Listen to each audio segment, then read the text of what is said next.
Hello and welcome back to the series where I talk about a random piece of music from my collection. Today I'll be talking about the Fall album, White Lightning. Actually, no, it's not an album, it's a compilation. It's the first time I'm doing a compilation on this, so it's going to be a bit different.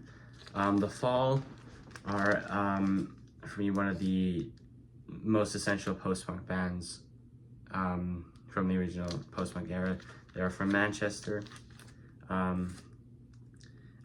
think the best way I heard someone describe the Fall, I can't remember it. I watched it in some interview, some later interview in like the late 80s, where someone said that the Fall sounds like every musician in the Fall is fighting for the most attention. They don't really play off each other. They kind of play against each other. It's like they're battling each other for whatever. That's not really what the guy said, but that's how it made me feel anyway. As a compilation, as I said. I guess, you know what, let's just talk about the songs. I can talk about the Fall more another time. Although I don't remember a lot of the songs because I only listened to it once, and most of the songs that I listened to I didn't know already. But I remember Frightened. That, for me, is like the most progressive Fall song they ever did. I always thought the Fall were almost sort of a progressive band just because they're so irregular and they seem to avoid anything that you would expect a rock band to do, which is sort of almost the idea of post-punk. Like, it's like punk but with almost more freedom, although post-punk is probably one of the most like generic genre labels of all time.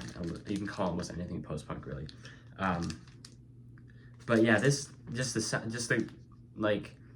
sonics of the song Frightened is just the most prog I've ever seen. Like the way the keyboard and drums particularly go together, it's really good.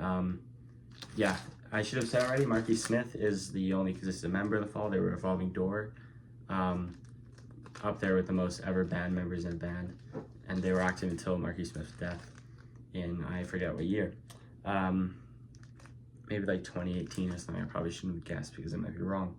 And he doesn't really sing, he talks. Or sometimes he half sings, but most of the time he's just pretty much talking. But he does write some pretty cool lyrics, I must say. Let's move on to track number 4, Jawbone and the Air Rifle.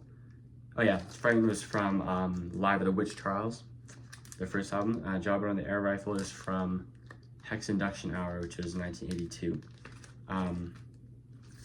Just the guitar on that is so fascinating. It gets stuck in your head, the opening guitar, and it, not opening, it comes back, but it's like a driving rhythm, but something's off about it, so it sticks in your brain. It's lovely. And Marky Smith's talking over it's a brilliant track. You can't not like it. I guess it's the only two I really have something to say about. I find it a bit odd that most of the tracks, like almost like half of the tracks on here, are from Extricate, which is their 1990 album, which seems to be an alienating album for the Fall fans. So it's a bit odd they put so many tracks from that album on. Anyway, I guess I remember buying this album specifically. I bought it at a Sunrise Records, which is like, don't go to Sunrise, it's not good, but in Canada we have Sunrise Records, which is like, it's a basically craft record store with only new records in it, and the people in the store don't know anything about anything, but it's in the mall, so if you're in the mall, go, I guess. But if you go to a record store, don't specifically seek out Sunrise Records. But that's just besides the point. I was there with my friend from tennis to buy clothes. We went after a tennis lesson, and then I remember going in the store with him, and I was like, oh, sorry, I need to keep looking because I couldn't find fucking anything for a good price. But somehow this is $25, which is ridiculously cheap for a new vinyl, which is pretty disgusting to have to say. I remember when I first got into collecting, I would never buy new because I thought it was too expensive. I thought, okay, $30 is my limit. It seems like everything was priced at $30, but now a single LP can go up to upwards of fucking $70, which is ballistic. Anyway, finally found something at a good price, and this is on transparent white vinyl also, which is, I guess, a little bonus. There we go. Oh yeah, so I gotta set Sunrise Records.